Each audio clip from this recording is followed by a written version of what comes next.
योग दर्शन तृतीय विभूतिपाद सूत्र संख्या 6।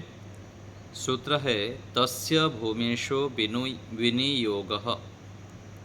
शब्दार्थ तस्य उस संयम का भूमिषु योग भूमियों अवस्थाओं में विनियोग अर्थात प्रयोग करना चाहिए। सूत्रार्थ योग की स्थूल भूमियों में वश्यता प्राप्त होने पर उसके अनंतर सूक्ष्मतर सूक्ष्मतम भूमियों में संयम का प्रयोग करना चाहिए।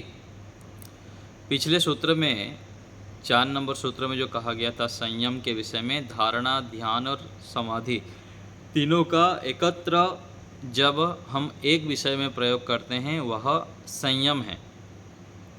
उस संयम के प्रयोग के विषय में यहाँ पर कह रहे हैं कि उसका हम कैसे प्रयोग करें। तो पहले सूक्ष्म में और भी सूक्ष्म और अंत में सूक्ष्मतम भूमियों में अर्थात योग के अभ्यास जब हम करते हैं तो जितनी सूक्ष्मता की ओर जाएंगे यह संयम उसमें काम आता है। तो देखिए योगार्थ प्रकाश, इस सूत्र में यह बतलाया है कि विकसित बुद्धि का प्रयोग योग की भूमि में योग के भिन्न भिन्न स्तरों में करना चाहिए।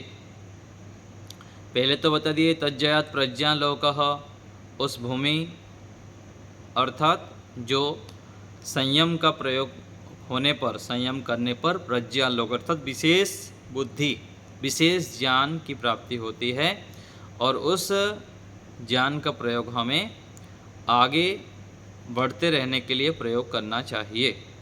जब योगी को योग की एक स्थिति प्राप्त हो जाए तब आगे के स्थिति को प्राप्त करने के लिए उसे प्रज्ञालोक का प्रयोग करना चाहिए।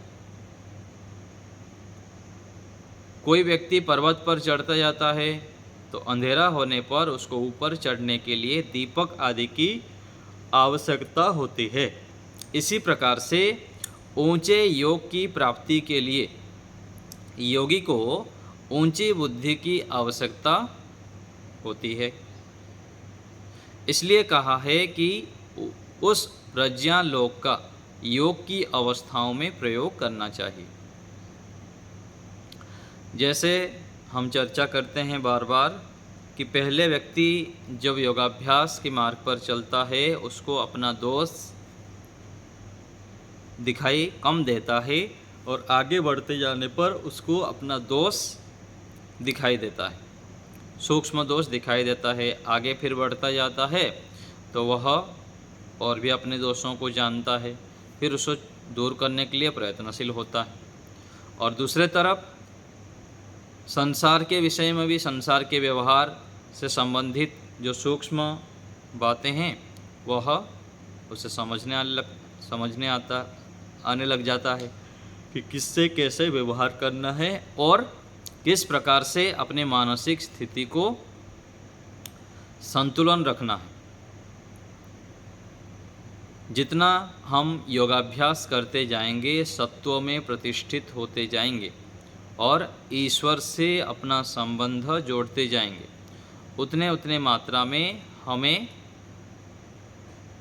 जो व्यवहार संबंधित निर्णय करने में सरलता होती है और सूक्ष्म निर्णय लेने में हम समर्थ हो जाते हैं।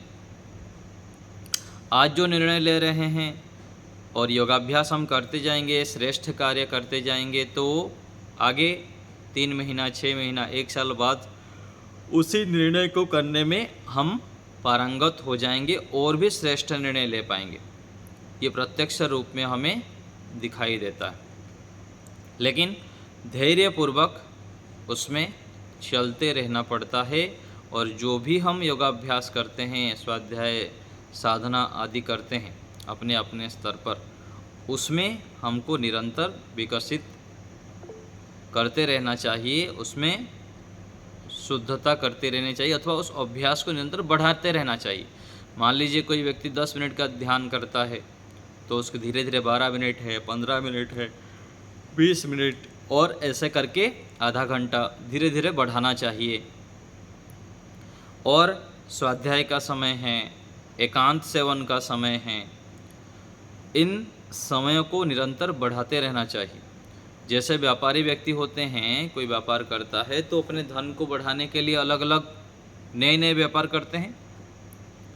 किसी के पास 5 व्यक्ति हैं तो धीरे धीरे व्यक्ति बढ़ाते हैं, और 5 प्रकार का व्यापार करते हैं तो उसको 10 प्रकार के व्यापार करते हैं, तो इसमें नया नया जोड़ते रहते हैं। ऐसे ही आध्यात्मिक व्यक्ति को भी करना चाहिए। प्रारंभ में हम आधा घंटा स्वाध्याय करते हैं तो उसके स्वाध्याय के समय को बढ़ाना है, 40 मिनट करना है, 1 घंटा करना है। सत्संग सुनते हैं तो उनके सुनने का समय भी हमें बढ़ाते रहना चाहिए, क्योंकि जितना हमारे पास नया नया ज्ञान होंगे ईश्वर से संबंधित शास्त्रों के अलग अलग विषयों में, उतना हम जब ईश्वर के ध्यान में बैठते हैं अथवा एकांत में रहेंगे तो उन विषयों को ही विचार करेंगे। नहीं तो क्या करेंगे एकांत में बैठ के, मौन रह के। तो जो लंबे ध्यान साधना करते हैं लंबे समय तक, तो उनको शास्त्र सहायक होते हैं। जो पढ़ा हुआ सुना है हुआ विषय होता है लंबे समय से, वह एकांत में बैठ के उसके ऊपर और भी विचार करते हैं, निर्णय करते हैं। इसलिए निरंतर हमें ज्ञान अर्जन करते रहना चाहिए, उन विषयों के ऊपर बार बार विचार करना चाहिए। जैसे हम लगातार ये स्वाध्याय करते हैं, स्वाध्याय में कुछ विषय ऐसे आता है हम पुनः पुनः आवृत्ति करते हैं, क्योंकि जितनी आवृत्ति करेंगे उतना हम उस ज्ञान के ऊपर परिपक्वता अर्जन कर लेते हैं, कोई भी विषय हो। और परिपक्वता होने पर यदि हमारे व्यवहार में, हमारे स्वभाव में वह ज्ञान नहीं आ पा रहा है अथवा कम आ पा रहा है, तो इसमें अभ्यास की कमी है। तो ज्ञानात्मक रूप में हम जितना दृढ़ होंगे, जितना हम परिपक्व होंगे, निश्चयात्मक ज्ञान हमारे पास रहेगा, उतना हम शीघ्रता से अपने व्यवहार को हम बदल सकते हैं। और ज्ञान होने पर भी कई बार ऐसी स्थितियां होगी कि हम अपने व्यवहार को बदल नहीं पाएंगे, ईश्वर में जिस प्रकार रुचि होनी चाहिए वो नहीं हो पाएगी। तो इसके पीछे कारण है कि जन्मों जन्मांतरों के संस्कार, पिछले कितने जन्मों से हम जो विषय भोगों की ओर प्रवृत्ति है और अपने विचारने की शैली है, व्यवहार में जब अलग अलग प्रकार की त्रुटियां करते हैं, ये एक दिन में नहीं होता है। इस जीवन में हमको कोई सुधारा नहीं, माता पिता बड़े कोई हमको बार बार टोकते हुए उसको दूर नहीं की, और पिछले जीवन में भी हम ऐसे आदत करते आए हैं। तो वो संस्कार और अभी कोई ना रोकने से अपने बुद्धि से हम जितना चलते गए, उसके आधार पर जो संस्कार इकट्ठा हो गए, उसके प्रभाव में हम आज व्यवहार कर रहे हैं। और थोड़े दिन हुआ, 5 साल हुआ, 10 साल हुआ, 2 साल हुआ, हम आध्यात्मिक मार्ग पर चलते हैं और अधिक से अधिक ध्यान साधना, स्वाध्याय, यज्ञ, सत्संग आदि करते हैं, और उसमें हम सोचेंगे कि हम जो शास्त्र बता रहे हैं हम शीघ्रता से पालन कर लें, तो ऐसा तो नहीं हो पाएगा। तो ऐसे विचार करते हुए हमें निरंतर अपने आध्यात्मिक मार्ग पर बढ़ने के लिए जो समय हम नियुक्त किए हैं हमारे दिनचर्या में, उसको बढ़ाना है। स्वाध्याय में ही भी जैसे ऑडियो सुनते भी हैं अथवा ध्यान करते हैं, यज्ञ करते हैं। यज्ञ के विषय में भी ऐसे ही, कोई 10 साल से यज्ञ करता है, वही 50 ग्राम घी लेके बैठ जाता है और यज्ञ करता रहता है। मान लीजिए कहीं यात्रा में जाना पड़ा, 3 दिन तक यज्ञ नहीं किया, चौथा दिन आके वही 50 ग्राम घी, तो 3 दिन जो नहीं किया वो 50 ग्राम 150 ग्राम, और चौथे दिन 50 ग्राम, मिला के 200 ग्राम का यज्ञ करना चाहिए। और सभी चीज़ों में, जैसे हम यहाँ पर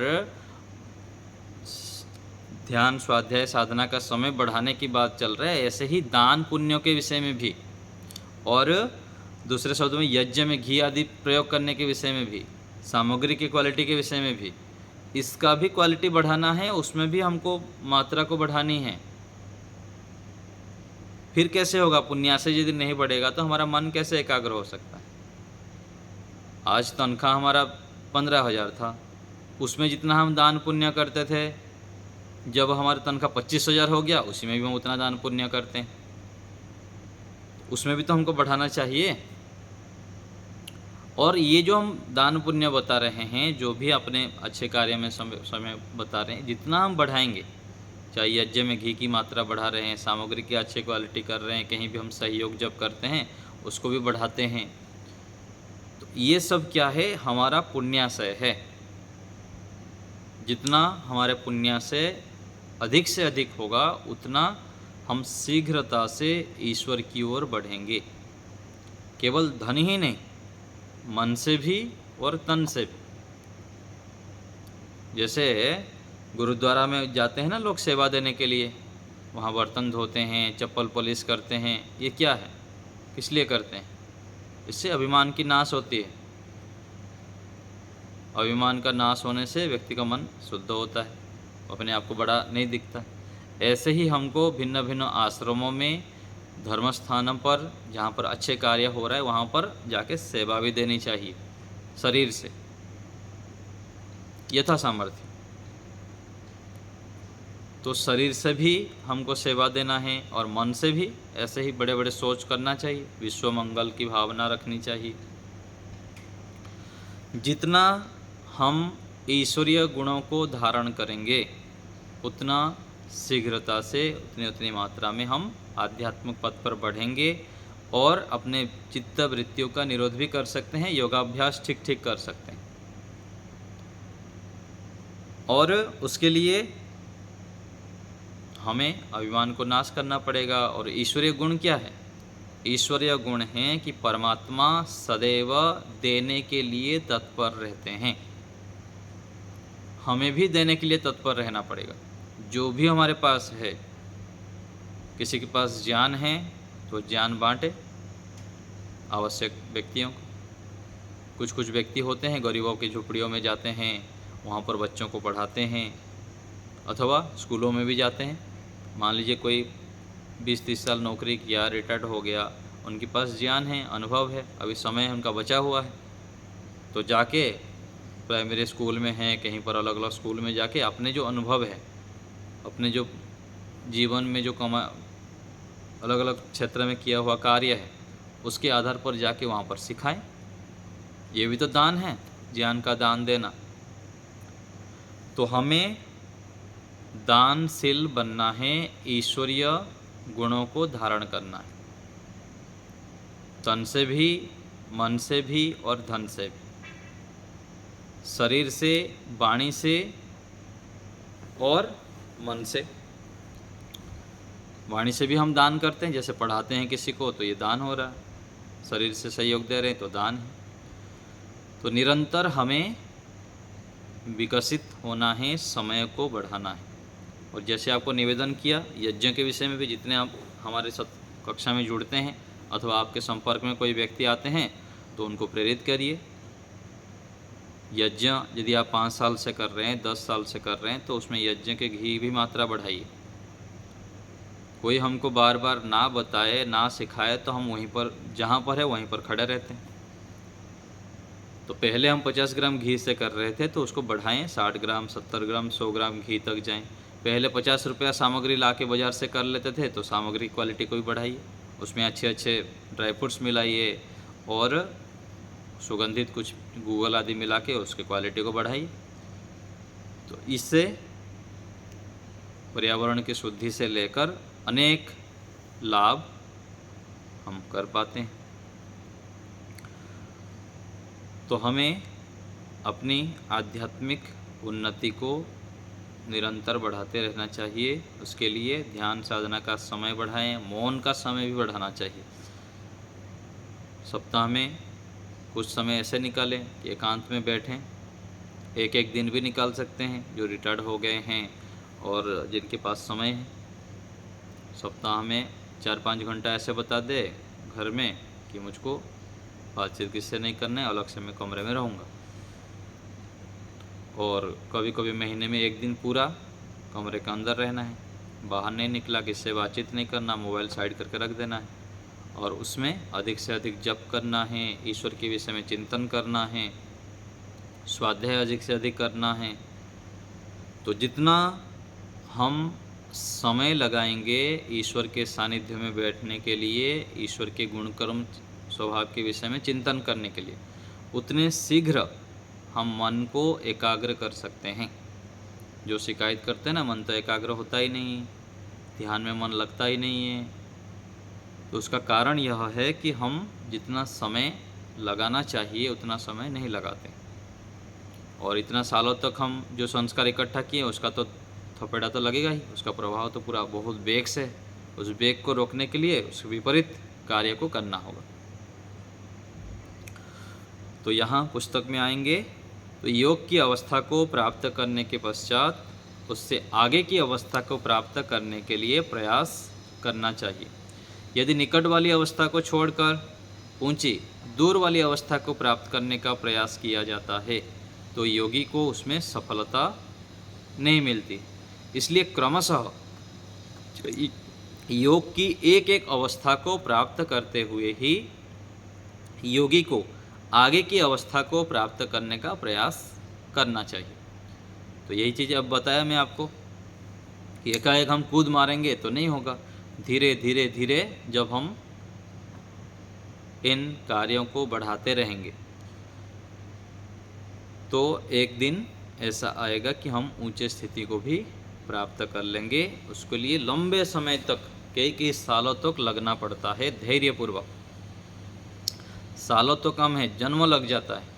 पिछले जन्मों में यदि हम मेहनत किए हुए रहेंगे तो इस जीवन में जल्दी सफल हो जाएंगे, नहीं तो इस जीवन में संस्कार इकट्ठा करेंगे तो अगले जीवन में शीघ्रता से प्राप्त कर लेंगे। ईश्वर प्रणिधान से योगी को ईश्वर ज्ञान प्रदान करता है, उसके द्वारा आगे की भूमियों की प्राप्ति हो जाती है। तो अन्य भूमियों में संयम करने की आवश्यकता नहीं है। तो ईश्वर प्रणिधान से क्या है, शीघ्रता से श्रेष्ठ भूमि उच्च स्थिति की प्राप्ति योगाभ्यासी कर लेता है। इस योग भूमि के निकट यह आगे की भूमि है। इस विषय में योग को ही उपाध्याय माना जाता है, अर्थात योग की एक अवस्था को प्राप्त करने पर उसके आगे की अवस्था ज्ञात होती है। तो देखिए, तो यहाँ एक श्लोक आया था ना नीचे संस्कृत में, देखिए तो इसमें कहा गया है योगेन योग ज्ञातव्यो योगो योगात् प्रवर्तते। योग से योग को जाना जाता है और योग से फिर उससे आगे योग की ओर प्रवृत्ति होती है। यो अप्रमत्तस्तु योगेन स योगे रमति चिरम। तो जो दीर्घ काल तक योग में रमण करता है अर्थात योग जन्य आनंद को अनुभव कर लेता है, तो निरंतर आगे बढ़ते जाएंगे तो आगे के रास्ता दिखाई देता है, फिर आगे के रास्ता दिखाई देगा। धीरे धीरे धीरे धीरे करके हमारा रास्ता मार्ग प्रशस्त हो जाता है और एक दिन ऐसी स्थिति आ जाएगा कि हम कल्पना भी नहीं कर पाएंगे कि इतने ऊंची स्थिति कैसे हमारी प्राप्त होगी। ये स्वाभाविक रूप से होता है, इसमें आश्चर्य कुछ नहीं है, लेकिन धैर्यपूर्वक हमको निरंतर लगे रहना है। पढ़ना, सुनना, पढ़ाना, सुनाना, बार बार विचार करना, मनन करना, एकांत में बैठ के चिंतन करना, अपने दोषों को दूर करने के लिए भी प्रयत्नशील होना और गुणों को बढ़ाने के लिए जो हमारे पास गुण हैं उसको निरंतर बढ़ाना। तो योग से ही आगे की योग के जो उच्च स्थिति की मार्ग है, उच्च अवस्था की मार्ग है, वो दिखाई देता है, ज्ञात होने लग जाता है। जैसे सवितर्का समाधि की प्राप्ति होने पर निर्वितर्का समाधि को प्राप्त करने का सामर्थ्य प्राप्त हो जाता है। पीछे हम पढ़े थे सवितर्का निर्वितर्का के समय में, पहले पाद में। इसलिए यह कहा जाता है योग ही योग का शिक्षक है। इसका यह अभिप्राय नहीं है कि योग विद्या का प्रशिक्षण देने वाले गुरु की आवश्यकता ही नहीं है। ऐसे नहीं मानना चाहिए। आपको पहले में सुनाया था ना, कुछ व्यक्ति ऐसे होते हैं, वहाँ पर सूत्र पढ़ लिए कि स एव पूर्वेशाम गुरुहु कालेन अनवच्छेदात्। पहले पाद में आया था कि परमात्मा ही परम गुरु है और वो गुरुओं का भी गुरु है। तो कुछ व्यक्ति ऐसे हमारे गुरुकुल में आए, बोले कि मैं तो ईश्वर को ही गुरु मान लिया, यहाँ कोई गुरु बनाने की आवश्यकता नहीं है, किसी से जानने की आवश्यकता नहीं। तो ऐसे भी मिल जाते हैं। ईश्वर गुरु है, परम गुरु है, लेकिन ईश्वर से सीधा पढ़ने के लिए भी ये प्रारंभिक जितने गुरु हैं उनसे लाभ लेनी होगी, उनसे अध्ययन करना होगा। कोई सीधा जाए छोटा बालक, वो सोचेगा मैं तो पूरा पीएचडी पढ़ूंगा, सीधा पीएचडी कर लूँगा और यूनिवर्सिटी में जाके पढ़ लूँगा सीधा, मैं तो प्राइमरी स्कूल में पढ़ूंगा ही नहीं, हाई स्कूल में पढ़ूंगा ही नहीं। तो वो कर पाएगा क्या? नहीं कर पाएगा। प्रारंभ में पढ़ते पढ़ते पढ़ते जब विशेष हम योगाभ्यास करने लगते हैं, ईश्वर के ऊपर अनंत प्रीति हो जाता है, समाधि की स्थिति की ओर बढ़ने लग जाते हैं, तब वहाँ पर ईश्वर गुरु रूप में हमको साक्षात दिखाई देते हैं और अपने सारे शंकाओं का समाधान करते हैं, अपने प्रश्नों का उत्तर परमात्मा देते हैं। आज भी हम विश्वासपूर्वक जो कुछ साल समय से ईश्वर की उपासना करते हैं और ईश्वर के ऊपर परम विश्वास हमारा होने लग गया, दृढ़ विश्वास, तब वहाँ पर भी हम आँख बंद करके पूरा विश्वासपूर्वक मन में संकल्प करते हुए परमात्मा के सामने कुछ हमारी शंकाओं को यदि रखेंगे तब भी वो शंकाओं का समाधान होने लग जाएगा, अभी की स्थिति में भी। लेकिन उतना हमारा ईश्वर के ऊपर विश्वास होना चाहिए, विश्वास होने पर ही ये हो सकता है, संभव है। तो परमात्मा गुरु है, उनसे भी हम पढ़ सकते हैं, सीख सकते हैं, लेकिन प्रारंभ में अनेक शास्त्रों के माध्यम से, ऋषियों के ग्रंथों के माध्यम से और विद्वानों के मार्गदर्शन में हमें चलना होता है। इसका तात्पर्य यह है कि योग की प्रथम अवस्था का अनुभव होने पर आगे की अवस्था का अनुभव स्वयं करना पड़ता है। केवल गुरु के उपदेश मात्र से वह अनुभव नहीं होता। योग विद्या का प्रशिक्षण देने वाला आचार्य शिष्य को उपदेश के माध्यम से योग के स्वरूप को बतला देता है। उस उपदेश के अनुसार आचरण करने से योग की भिन्न भिन्न अवस्थाओं का अनुभव साधक को स्वयं करना पड़ता है। जो व्यक्ति विधिपूर्वक योगाभ्यास करता है उसको अवश्य ही सफलता मिलती है। तो जैसे ऋषियों ने बताए हैं, जैसे गुरुजन बताते हैं कि यम नियम का पालन करो, और जो जो विधियाँ बताते हैं हम, छोटे छोटे उपाय कई सारे, उसको जितना हम पालन करेंगे, श्रद्धापूर्वक आगे बढ़ते रहेंगे, उतना हमें सफलता मिलती जाएगी। कुछ लोग यह कहते हैं कि हमने योगाभ्यास किया और उसमें कोई सफलता नहीं मिली। सफलता ना मिलने का कारण योग झूठा है, ऐसे ही बोल देते हैं, सफलता मिलती नहीं, ना ध्यान है, ना ईश्वर ईश्वर, कुछ नहीं होता। कई सारे ऐसे विद्यार्थी होते हैं, गुरुकुल में पढ़ लेते हैं 5 साल 10 साल, और गुरुकुल में पढ़ते समय नियम में चलते नहीं हैं। फिर बाहर जैसे चलता है गप्पेबाज और गोष्ठी राजनीति, गुरुकुल में भी आके ऐसे करने लग जाते हैं। फिर बाद में जाके गुरुकुल की निंदा करते हैं, तो गुरुकुल तो ठीक ही नहीं है, ना ईश्वर ईश्वर कुछ होता है ना। आर्य समाज को भी गाली देने लग जाएंगे, सारे शास्त्रों को गाली देने लग जाते हैं, उसका निंदा करेंगे। व्यक्ति जब स्वयं मेहनत नहीं करता है, सत्य के मार्ग पर चलता नहीं है, सत्य आचरण नहीं करता है, तो फिर दूसरे को भी शास्त्र को झूठा कह देता है, योग को ही झूठा बता देता है, ध्यान से कुछ लाभ होता नहीं ऐसे बोल देता है और नास्तिक हो जाता है। ऐसा नहीं है, किंतु योगाभ्यास विधि पूर्वक ना करना यहाँ कारण है।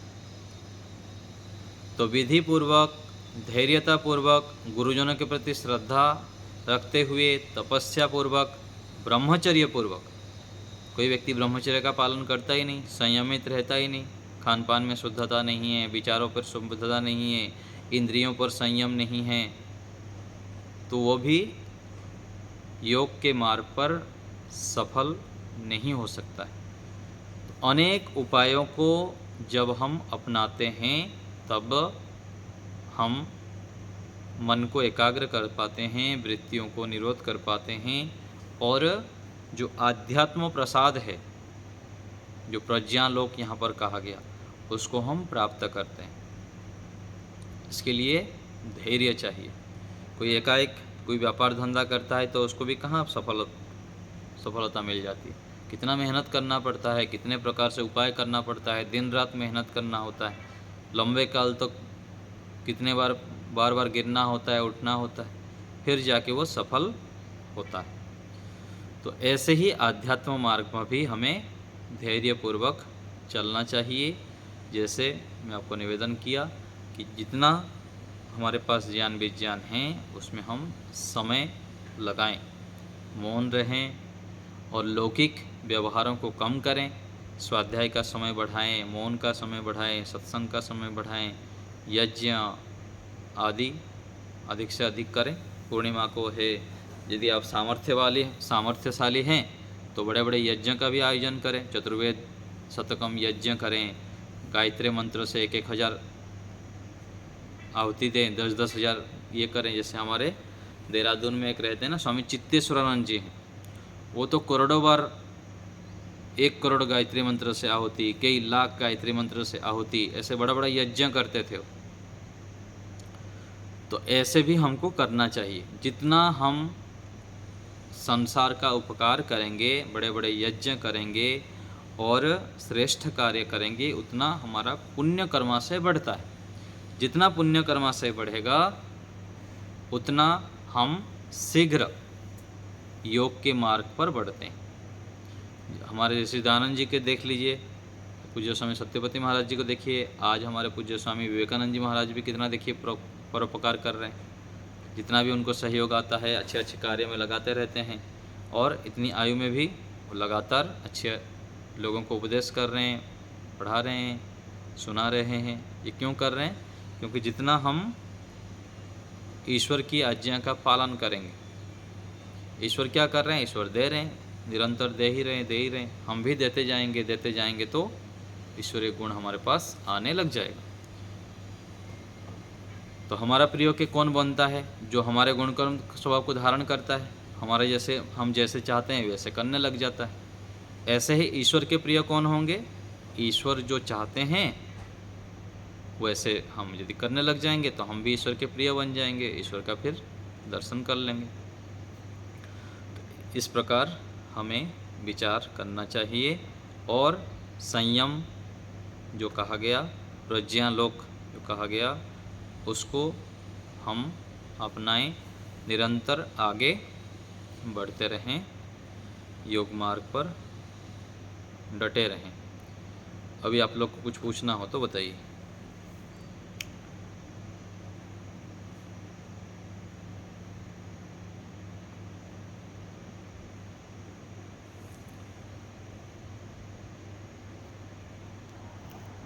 जैसे घर में हम हवन करते हैं तो वो तो थोड़े से घी में कर पाते हैं ना। हाँ, थोड़े तो से करते हैं माता जी, थोड़े से तो करते ही हैं, लेकिन उसमें यदि हमको लगता है हम बाह्य कार्य में कितने सारे पैसा खर्चा कर देते हैं, है ना, तो उससे बदले में उस खर्चा को कम करके यदि इसमें हम समय घी मात्रा बढ़ा सकते हैं अथवा कभी कभी थोड़े अधिक घी लेके करेंगे तो ये भी तो एक हम उन्नति कर रहे हैं ना, आगे बढ़ रहे हैं। थोड़े से घी तो करते ही हैं। हमारा सामर्थ्य है कि हम 100 ग्राम घी में कर सकते हैं, कोई हानि नहीं है, कोई बाधा नहीं है, तो हम उसको बढ़ाएं। और आगे चलकर 100 से लेकर 200 ग्राम में भी करने के मेरे सामर्थ्य है, हमारी स्थिति ऐसी है, तो उसको बढ़ाएं। तो पहले तो मन में भावना बनाएं, भावना बना के फिर उसको बढ़ाते रहना चाहिए। बढ़ाने से अपनी ही उन्नति होगी, परिवार में ही सुख शांति आएगी और राष्ट्र के लिए, विश्व के लिए कल्याणकारक होगा। तो उसमें मात्रा को बढ़ानी चाहिए। क्योंकि देखिए क्या होता है ना, हमारे सामने कोई ऐसे आदर्श व्यक्ति दिखते नहीं है। मान लीजिए हमारे कोई ऐसे आसपास में व्यक्ति हो, 1-1 किलो घी में यज्ञ करते हैं। हम यदि रोज़ देखते जाएंगे ना, हमारे मन में भी आ जाएगा अरे मेरे को भी करना चाहिए। और हम क्या देखते हैं, जहाँ भी जाते हैं, अरे समाज में गए कहेंगे वो तो थोड़ा सा घी लेके, चामच लेके खुट खुट करके हवन कर रहे हैं, जैसे हम देखते हैं वैसे बन जाते हैं। तो अधिक से अधिक मात्रा को कैसे हम कर सकते हैं वो प्रयास करना चाहिए, और यदि सामर्थ्य है तो करें। दूसरी चीज़ों में तो हम बहुत कुछ करते रहते हैं, बहुत बढ़ाते रहते हैं साधनों से, लेकिन यज्ञ के समय क्यों ऐसे? तो इसमें भी सोचना चाहिए। ठीक है। घर पे तो हम उतनी आहुति दे पाते हैं ना, क्योंकि हमने तो साइड छोटा सा तो घर है वैसे, जैसे फ्लैट में है तो। छोटा घर है तो माता जी मन को बड़ा करने में तो समस्या नहीं है, चामच को तो बड़ा कर सकते हैं। चाहे 16 आहुति दें, हमारा चामच हाँ, बड़ा हो जाए तो घी बड़ा हो जाएगा। चामच यदि छोटा सा रखेंगे तो छोटा थोड़ा सा ही यज्ञ होगा, है ना। यदि सामर्थ्य है और हम बढ़ा सकते हैं यदि लगता है, सामग्री तो कोई दिक्कत नहीं है, हाँ सामग्री का तो भंडार है। हाँ, तो सामग्री अच्छी जो सामग्री आप बनाते हैं सामग्री लगाइए, और घी हाँ, में भी घी सामग्री के तो अच्छी है। चम्मच को बड़ा कर दीजिए। मान लीजिए हम 5 साल से यज्ञ कर रहे हैं, उसी छोटे चम्मच से ही करते हैं, तो चम्मच की मात्रा साइज को बढ़ा दें हम। चम्मच की आज ऐसे संकल्प करें कि आज मैं छोटा चम्मच से किया इतने सालों तक, आज से थोड़े सी बड़ा चम्मच में करूँगा। फिर 6 महीने बाद 1 साल बाद तुझे इस चम्मच से तो हो गया, फिर और थोड़ा बड़ा चम्मच करूँगा। ऐसे जितना हम ये छोटे चीज़ हमको सामान्य रूप से दिखेगा माता जी, लेकिन जितना हम देने की भावना को हम विस्तार कर रहे हैं ना, उतना हमको थोड़े दिनों बाद कुछ सालों बाद लगा कि हमारे दूसरे चीज़ों में बहुत बढ़ोतरी हो जाती है। तो ये हमको सोचना चाहिए, और इससे हमको विशेष लाभ ही होगा। तो धीरे धीरे करके जैसे हाँ जैसे जैसे जैसे साल में हम बहुत बड़े यज्ञ करते हैं, जो दिसंबर से जनवरी तक होता है 1 महीने का, हाँ जी, उसमें हम एक ही जगह करते हैं तो उसमें हम देते हैं सामग्री वगैरह या करते हैं, तो कई बार तो हाँ वो जाते हैं। वहाँ करेंगे तो वहाँ मिलेगा। वहाँ जो दे रहे हैं उसका अलग, और यहाँ जो अच्छा, आप प्रत्येक दिन करेंगे तो इसका अलग लाभ होगा। हमको 100 तक पहुँचना है, तो वहाँ हम जो इकट्ठा दे दिए उसका भी मिला हमको, और यहाँ भी जो रोज़ रोज़ करते जाते हैं उसका भी इकट्ठा हो रहा है। तो जितना हम करते जाएंगे उतना हमको अधिक से अधिक हमारा बैंक बैलेंस में डिपॉजिट हो रहा है, क्योंकि परमात्मा न्यायकारी है। तो हम जितने समाज राष्ट्र के लिए तन मन धन से देंगे करेंगे, उसका कई गुना होके हमारे पास आएगा। ये दृढ़ विश्वास के साथ हमको निरंतर करते रहना चाहिए, बढ़ते रहना चाहिए आगे से आगे। ठीक है, सुदेशना माता जी। आचार्य जी नमस्ते।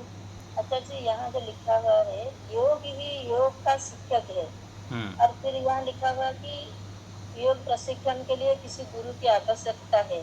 हम्म तो हम लोग तो गुरु के पास नहीं रहते, और हमारा उन्नति कैसे होगा? हाँ, गुरु देखिए कई से प्रकार से गुरु है। जैसे ऋषि दयानंद जी के ग्रंथ हम पढ़ रहे हैं, तो ये तो इस ऋषि दयानंद जी को तो गुरु मान के पढ़ रहे हैं ना।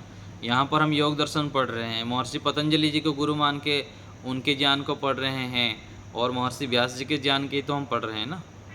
तो ये प्रत्यक्ष गुरु ना होने से भी परोक्ष रूप में हम उनका जो ज्ञान है उनको गुरु मान के उनकी आज्ञा को जितना हम पालन करते हैं, ये भी गुरु आज्ञा हैं।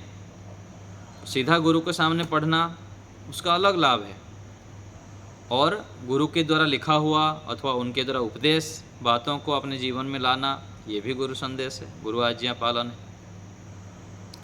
तो ये तो हो गया हम सीधा जो पढ़ते हैं, शास्त्रों से पढ़ते हैं, गुरुजनों से पढ़ते हैं, ये जो दूर में रह के पढ़ते हैं, ये भी गुरु से पढ़ना ही है।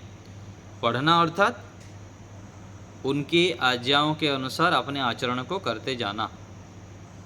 और दूसरा जो योग गुरु बनता है कह रहे हैं, वो आंतरिक ईश्वर के साथ कहा गया। जितना हम योगाभ्यास करते जाएंगे, आगे बढ़ते जाएंगे, तो अंदर से ही ऐसे ज्ञान विज्ञान हमको नया नया मिलते जाएगा, उससे हम और भी आगे बढ़ते जाएंगे। वो आंतरिक रहेगा। ये तो बाह्य रूप में हम पढ़ रहे हैं, वो आंतरिक रूप में भी हमारा निरंतर उन्नति होती रहती है। यही योग का जो कह रहे हैं ना शिक्षक होता है, ऐसा ही है। और एक आचार्य जी, स्वामी सत्यव्रत जी का सत्य उपदेश पुस्तक है, इसमें उन्हें लिखे हैं कि व्यक्ति अपने दोषों को ज्यादा प्यार करता है। हम्म हाँ, ज़्यादा प्यार तो करता था, जो दूर हटाना हम नहीं चाहते हैं ना, तो उसका मतलब क्या है? दूर हटाना नहीं चाहते हैं अथवा कोई हमको दोष बता दे, हम उसमें उद्विग्न हो जाते हैं, उसको छोड़ना नहीं चाहते हैं, उसके ऊपर गुस्सा हो जाते हैं। इसका मतलब यही है कि अपने दोस्त को हम प्रेम करते हैं, है ना? स्नेह करते हैं, इसलिए उसको दूर करना नहीं चाहते हैं। हम यदि हम उसको मानते दूर नहीं, अब मेरे से ये दोष हुआ, ये बात है ना। हाँ, ये क्या है ना, जन्म-जन्मांतरों से एक हमारा अविद्या भरा पड़ा रहता है और इसी जीवन में भी हमको माता-पिता, गुरुजन सिखाए नहीं। भाई कोई बड़े हैं, अनुभवी हैं, हमारे से कोई जानकार है, हमको कोई दोष बताए तो उसको स्वीकार करना चाहिए। चाहे प्रत्यक्ष रूप में स्वीकार भी ना करें, उस समय हम प्रतिक्रिया ना करें कुछ भी, उनका उत्तर ना दें और धैर्यपूर्वक उसको विचार करें अलग से बैठ के, तो उससे भी लाभ होगा हमें। और उसमें विचार जब करेंगे तो हाँ, ये क्यों बताया मेरे को, बताए तो कुछ होगा, उसके ऊपर पक्ष प्रतिपक्ष करके यदि सच हो तो उसको दूर करने के लिए हम प्रयत्नशील हो। ठीक है ना? तो दोषों को इसके प्रयाग लिए करना अर्थात उसको यथार्थ नहीं ज्ञान छोड़ना। की आवश्यकता है। हाँ जी। इसके लिए यथार्थ ज्ञान की आवश्यकता है। हाँ, निरंतर हम जब पढ़ते हैं, सुनते हैं तो यथार्थ ज्ञान की ओर तो बढ़ रहे हैं ना, इसलिए तो हम बैठे हैं यहाँ पर।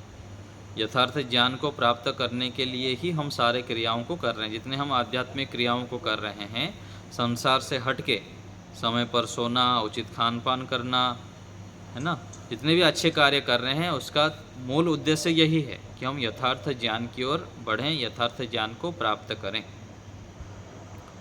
इस उद्देश्य को यस। लेकर हम आगे बढ़ रहे हैं। तो ऐसे धैर्यपूर्वक हम निरंतर समय लगाते जाएंगे तो हम अविद्या को दूर कर पाएंगे और श्रेष्ठ ज्ञान से युक्त हो पाएंगे। जी ठीक है ना? सर जी, धन्यवाद। तो ऐसे हमको प्रयत्नशील होना चाहिए। और कोई बात किसी को पूछना है, बोलना है? जैसे पहले तो आचार्य जी हम पढ़ते रहते थे ना, हम कुछ बस कामों में इतने लगे हुए थे। आजकल जब पढ़ने लगे हैं तब थोड़ा थोड़ा पता चलने लग गया हाँ कि हमारी जी, ये अब अंदर से भी, आत्मा में से भी आवाज आती है, ये गलत है और ये सही है, बिल्कुल ये नहीं बिल्कुल करना चाहिए और ये करना चाहिए। बिल्कुल। जितना पढ़ते जाएंगे और उसमें साथ साथ विद्यार्थी भाव को बनाए रखेंगे, विद्यार्थी भाव को बनाए रखना है और निरंतर पढ़ते जाना है, सुनते जाना है, हजारों घंटा, हजारों दिन, सालों साल पढ़ते रहना है, सुनते रहना है। तो धीरे धीरे वो बात जो है ना, कुछ बातें अभी समझ में आएगा, कुछ 6 महीने बाद समझ में आता है, कुछ 2 साल बाद समझ में आएगा, कुछ 5 साल बाद समझ में आएगा। वही बात होता है, लेकिन वह समझ में आने में हमारे बुद्धि का उतना उत्कृष्ट स्तर ना होने से, सत्वगुण युक्त ना रहने से, फिर वो समझ में नहीं आता है। जैसे ईश्वर के विषय में है, परमात्मा हमारे पास है, हमको देख सुन जान रहे हैं, लेकिन ये कहाँ समझ में आता है हमें? थोड़े बहुत समझ में आता है, बहुत थोड़ा सा समझ में आता है। जितना हम ध्यान साधना करते जाएंगे, आगे बढ़ते जाएंगे, उतना अधिक धीरे धीरे समझ में आएगा। फिर ईश्वर पूरा न्यायकारी रूप में दिखाई देंगे। आजकल तो, आज के समय में हम क्या करते हैं, संसार को खुश करने के लिए लगे रहते हैं। वो नाराज़ हो जाएंगे, वो ऐसा हो जाएंगे, ऐसा करूँगा तो कैसा होगा। फिर आगे चलकर वो व्यक्ति, साधक व्यक्ति सोचता है कि यहाँ लोगों को खुश करना है अथवा परमात्मा को खुश करना है। परमात्मा को खुश करने के लिए यहाँ कॉम्प्रोमाइज़ करना पड़ता है। फिर धीरे धीरे यहाँ लोगों फिर निंदा करेंगे, अपमान करेंगे, आपको मजाक उड़ाएंगे, तो जो उसको फिर सहन कर लेता है, थोड़ा आगे बढ़ जाते हैं, फिर ईश्वर का आनंद मिलता है, फिर ध्यान में मन लगने लग जाता है। पहले तो आसपास के लोग भी आपकी निंदा करेंगे, मजाक उड़ाएंगे, ये क्या कर रहा है, बाबा बन गया, माता बन गया, ये तो गया काम से, और ऐसे ऐसे कई सारी बातें समाज में बोलते ही, घर के लोग भी बोलेंगे, पड़ोसी भी बोलेंगे, और आसपास के हमारे जितने भी मित्र साथी हैं वो भी कहने लग जाएंगे। लेकिन उनका बात जब हम थोड़ा सा उपेक्षा करके आगे बढ़ते जाते हैं तो इतना मजबूत बन जाते हैं, फिर ईश्वर के हम प्रिय बन जाते हैं। तो प्रारंभ में ऐसे ऐसी कठिनाइयाँ आती है, तो हमें आगे बढ़ते रहना है। ठीक है, और कोई बात? ध्यान की ओर हम बढ़ते हैं, ध्यानाभ्यास करेंगे। तो ध्यान के अभ्यास भी जैसे हम यहाँ पर करते हैं, अलग से भी अभ्यास करें। कक्षा के अंतिम में भी हम यहाँ करते हैं, इसको सुन के भी आप कर सकते हैं। अलग से भी यूट्यूब में अनेक ध्यान से संबंधित वीडियो है, उसको भी लगा के आप कर सकते हैं। तो ध्यान का अभ्यास अत्यधिक आवश्यक है। जितना हम शांत होंगे, स्थिर होंगे, ईश्वर के सानिध्य में बैठेंगे, उतना उतना हम ईश्वर के प्रिय बनेंगे और आध्यात्म मार्ग पर भी शीघ्रता से बढ़ सकते हैं। कई बार आध्यात्म मार्ग पर पथिक दिखाया जाता है, बाप सुनना पढ़ना सब तो कर लेंगे, लेकिन ध्यान में समय नहीं लगाते। तो ध्यान प्रत्येक दिन करें। तो इसके बीच में एक सूचना आप लोग को दे देता हूँ, जो हमारे यहाँ सीधा जुड़े हुए हैं और कुछ यूट्यूब में भी जुड़े हैं। तो हम यहाँ पर दर्शन योग धाम में रहते हैं। तो यहाँ जो यज्ञ होता है, ब्रह्मचर्य सन्यासी आचार्य रहते हैं, उनके लिए हम यहाँ गाय भी रखते हैं गौशाला में। तो अभी कुछ गाय हम यहाँ पर लिए हैं, लगभग यहाँ 61 गाय हैं। पहले कम थे, अभी थोड़ा बीच में ले लिए हैं। यज्ञ के लिए हमारा घी आदि नहीं होता था। तो गौशाला के लिए हमको सहयोग की आवश्यकता है। तो आप लोग जितने जुड़े हैं अथवा संस्था से जुड़े हुए, काफ़ी लोग सहयोग करते हैं अलग अलग क्षेत्र में हमारे गौशाला के लिए अथवा पूरा आश्रम चलने के लिए। तो अभी गौशाला के लिए सहयोग की आवश्यकता है। तो आपके परिजन में जितने व्यक्ति आते हैं संपर्क में, मैं आपको कुछ व्हाट्सएप में भेज दूंगा, वीडियो आदि, पत्रक आदि, उनको आप पहुंचाइएगा। स्वयं भी आप सहयोग करिएगा मासिक रूप में जितना आपका संभव है, और दूसरे को भी बताएं।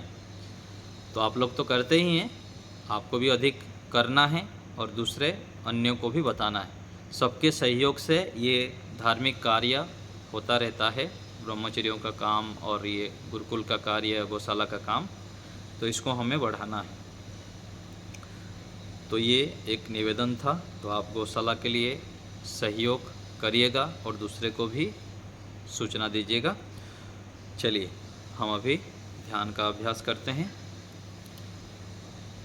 स्थिर होकर बैठिए।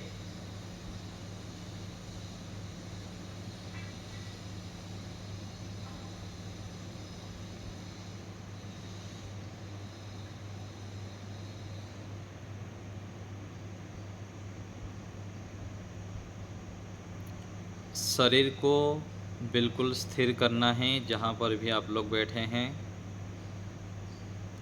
सीधा बैठिए, कमर गर्दन सीधा।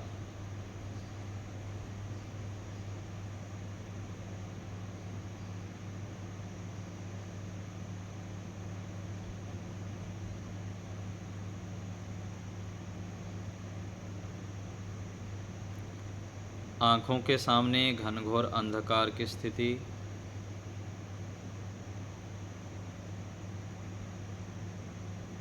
काला पर्दा टांग देंगे। रात्रि के अंधकार में जैसे घनघोर अंधेरा, यह स्थिति बनाएंगे मन ही मन। मैं आत्मा हूँ, इस शरीर से पृथक हूँ। परमपिता परमेश्वर के सानिध्य में बैठा हूँ। ईश्वर सर्वव्यापक है, मेरे अंदर बाहर चारों ओर विद्यमान है।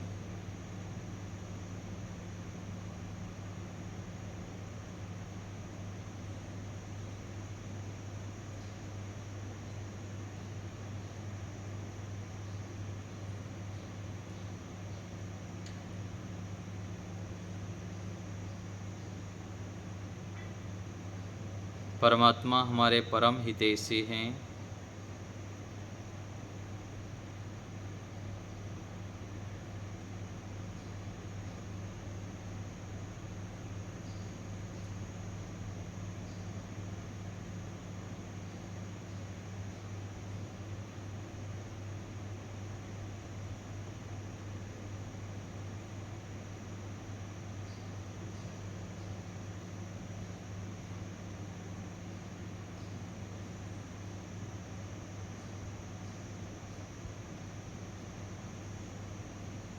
अब हम 3 बार ओम का उच्चारण करेंगे। गहरी श्वास भरेंगे।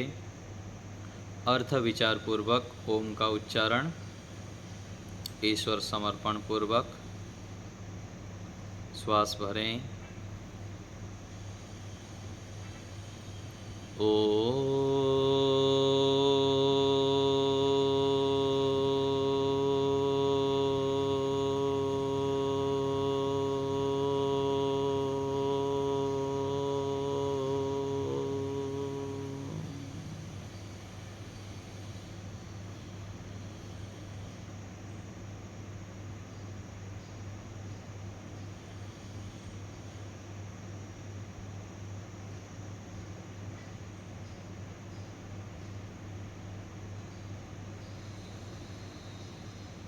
पुनः श्वास भरें।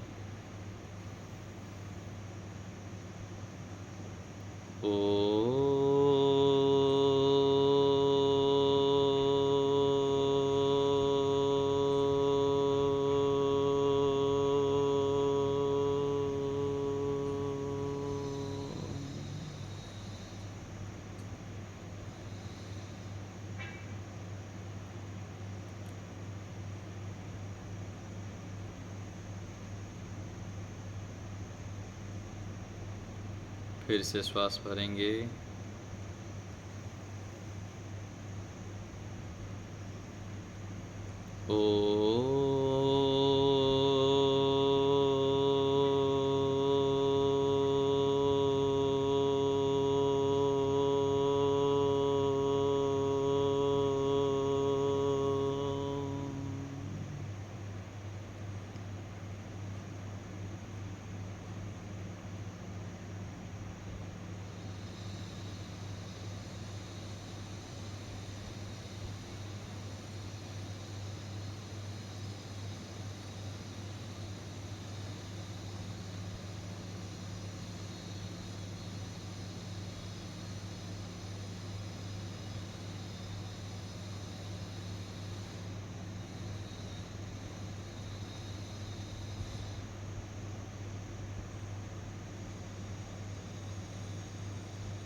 ईश्वर के सानिध्य को अनुभव करते हुए मन ही मन परमात्मा के प्रति समर्पण कि प्रभु आप मेरे हैं, मैं आपका हूँ। हे पिता, आप मेरे परम हितैषी हैं।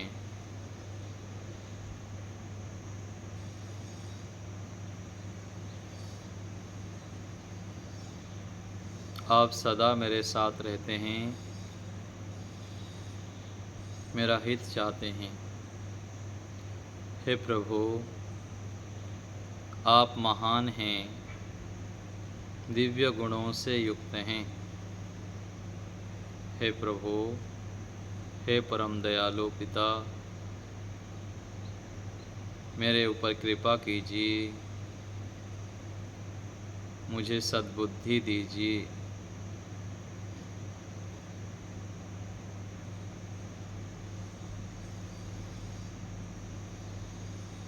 मेरे बुद्धि को सन्मार्ग पर चलाइए। मैं पुरुषार्थी बनूं, मेहनती बनूं।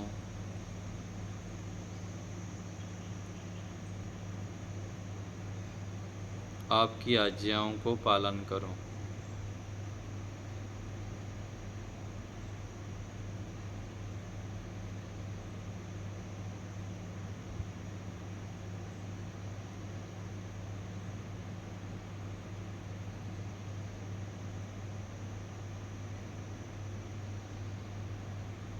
ईश्वर हमारे अंदर बाहर विद्यमान हैं।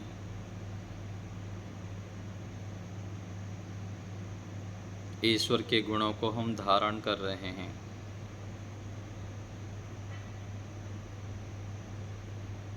हमारी एक एक चेष्टाओं को परमपिता जानते हैं। हम क्या सोचते हैं, हमारी प्रवृत्ति कैसी है,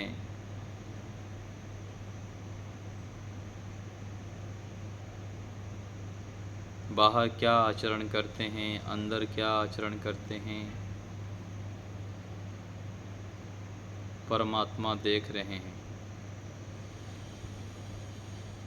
सच्चे हृदय से परमेश्वर के शरण में आने पर वह हमारे सारे मनोकामनाएं पूर्ण करते हैं, क्योंकि वह हमारे परम माता है।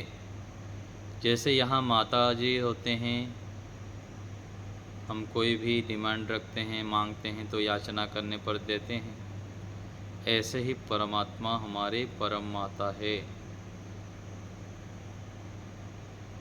ईश्वर से प्रार्थना कि प्रभु हम निरंतर आपकी ओर बढ़ें, हमारी आध्यात्मिक प्रगति होता रहें। मैं अपने आप को शुद्ध करूं, स्थिर करूं, क्योंकि हे प्रभु आप शुद्ध हैं, पवित्र हैं, स्थिर हैं। मैं भी शुद्ध हो जाऊं, पवित्र हो जाऊं और स्थिर हो जाऊं।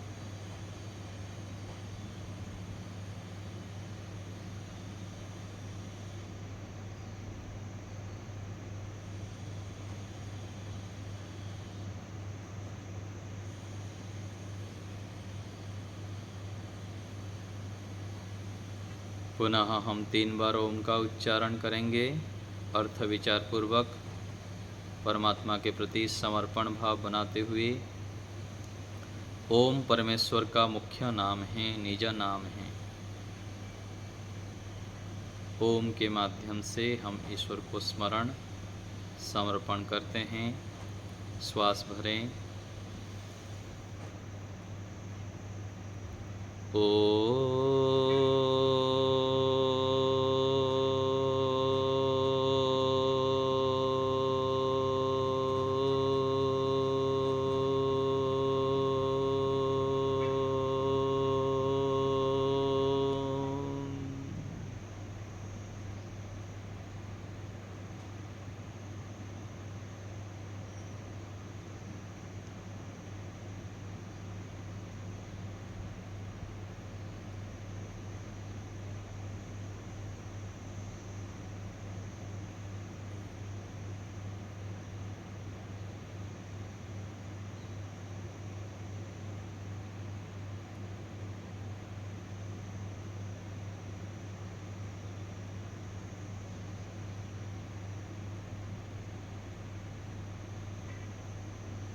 पुनः श्वास भरें।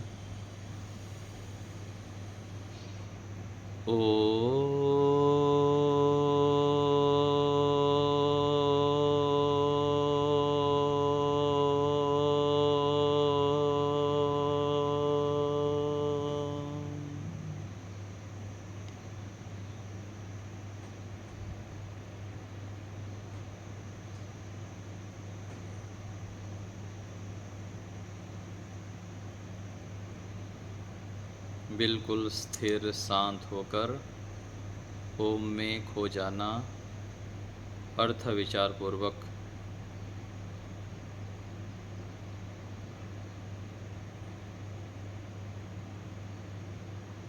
फिर से श्वास भरें।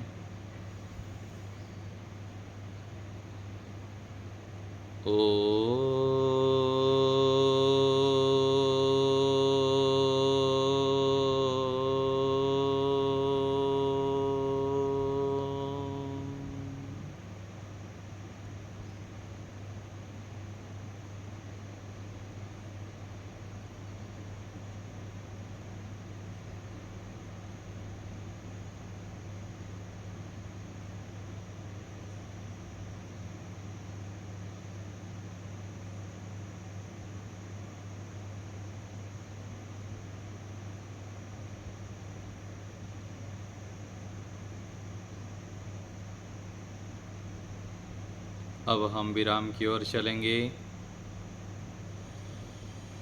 ईश्वर को धन्यवाद करेंगे। हे परमपिता, आपका बहुत बहुत धन्यवाद। आपके दिए साधनों से, सामर्थ्य से, अवसर से हम यह श्रेष्ठ कार्य, आंतरिक कार्य कर पाए, आपका ध्यान कर पाए।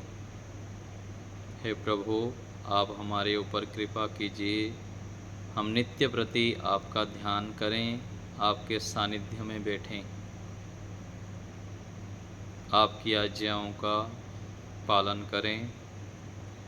आप हमें सद्बुद्धि दीजिए।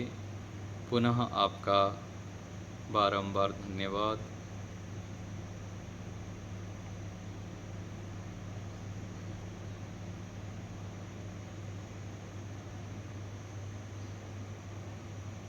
मन ही मन ईश्वर के चरणों में नतमस्तक होते हुए धन्यवाद अर्पण करेंगे।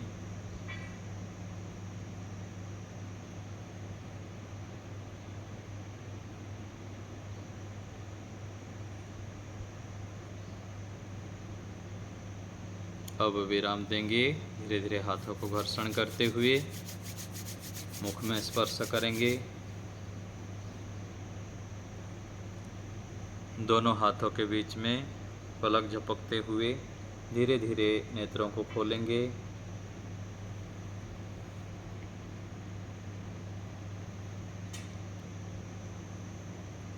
इस प्रकार प्रत्येक दिन हम ध्यान का अभ्यास करेंगे, करना चाहिए। ध्यान के बाद हम शांत होकर मौन रहें।